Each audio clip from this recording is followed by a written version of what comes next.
불이 꺼진 방 안, 유독 밝게 빛나는 스마트폰 화면이 있습니다. 당신의 손가락은 이미 익숙한 아이디를 검색하고 있죠.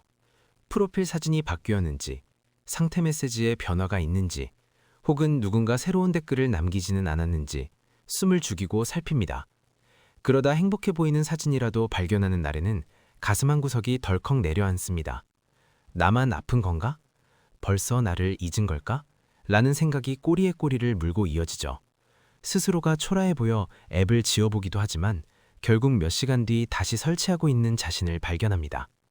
여러분, 왜 우리는 이 고통스러운 행동을 반복하는 걸까요? 당신이 유난히 미련이 많아서일까요? 아니면 그 사람을 너무 사랑해서일까요? 사실 여기에는 당신의 의지만으로는 조절하기 힘든 아주 강력한 심리적 메커니즘이 작동하고 있습니다. 오늘 사람관찰소에서는 당신의 손가락을 조종하는 그 실체를 아주 깊숙이 관찰해 보겠습니다. 우리가 사랑을 할 때 뇌는 도파민이라는 쾌락 호르몬에 중독됩니다.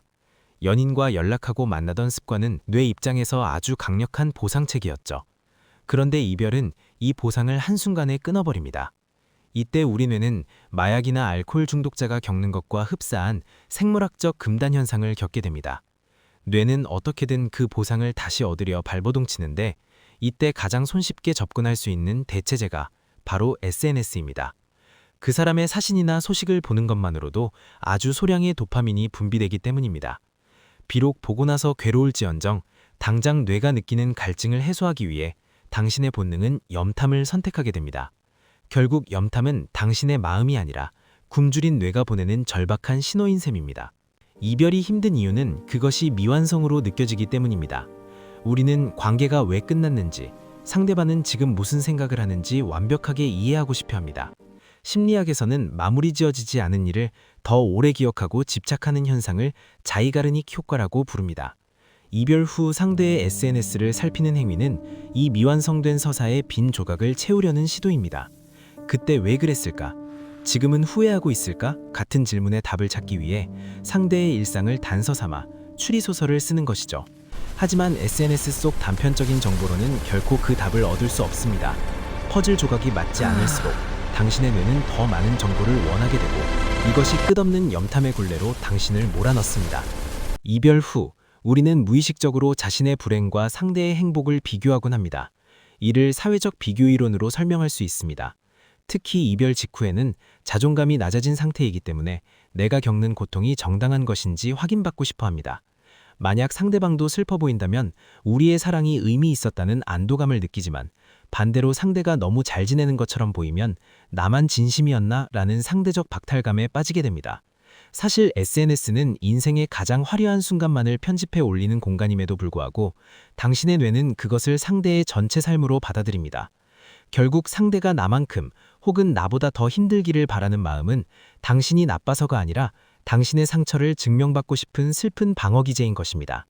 헤어졌음에도 불구하고 우리는 여전히 상대방의 삶에 관여하고 싶어하는 본능이 있습니다. 물리적 거리는 멀어졌지만 SNS를 통해 그 사람의 일상을 지켜보며 마치 여전히 연결되어 있다는 착각을 유지하는 것이죠. 이를 심리학에서는 의사사회적 상호작용의 변형으로 봅니다. 원래는 연예인이나 유튜버 등 직접적인 관계가 없는 대상을 친구처럼 느끼는 현상을 말하지만 이별 후에는 이 기제가 전 연인에게 투사됩니다. 대화는 단절되었지만 그가 무엇을 먹었는지, 어디에 갔는지를 실시간으로 확인하며 심리적 관계를 억지로 연장하는 것입니다. 이것은 이별이라는 가혹한 현실을 바로 받아들이기엔 너무나 고통스럽기에 우리 마음이 선택한 일종의 완충장치이기도 합니다. 보면 속 터질 거 뻔히 알면서 왜 봐? 라는 주변의 핀잔에도 멈출 수 없는 이유가 있습니다. 인간의 뇌는 불확실한 상태보다 차라리 비극적인 확신을 선호하는 경향이 있는데 이를 확인 편향이라고 합니다. 그 사람은 벌써 나를 잊었을 거야 혹은 이미 새로운 사람이 생겼을 거야 라는 자신의 비관적인 추측이 맞는지 직접 눈으로 확인하려 드는 것이죠.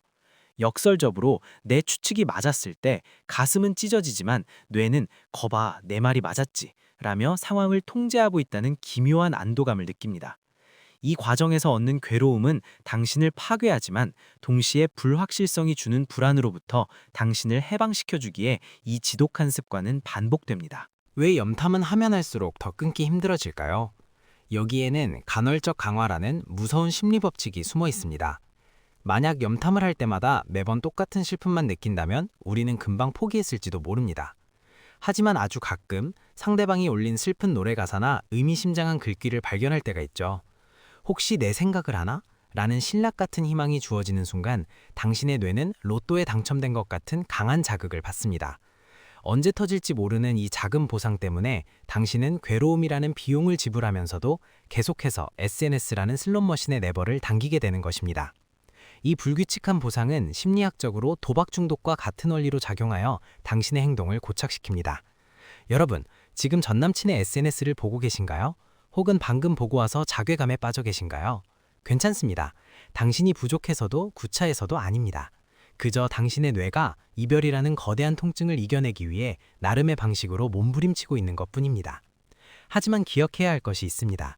스마트폰 화면 속의 그 사람은 당신이 사랑했던 그 사람이 아니라 당신의 뇌가 만들어낸 잔상일 뿐이라는 사실입니다. 염탐을 멈추는 가장 좋은 방법은 자신을 비난하는 것이 아니라 내 뇌가 지금 금단 현상을 겪고 있구나 라고 객관적으로 바라봐주는 것입니다. 오늘 밤은 휴대폰을 잠시 내려두고 타인의 일상이 아닌 당신의 숨소리에 집중해보면 어떨까요? 당신은 충분히 아파할 자격이 있고 동시에 다시 평온해질 자격도 있는 사람입니다. 오늘의 관찰이 당신의 밤을 조금 더 편안하게 만들어 주었기를 바랍니다. 지금까지 사람관찰소였습니다.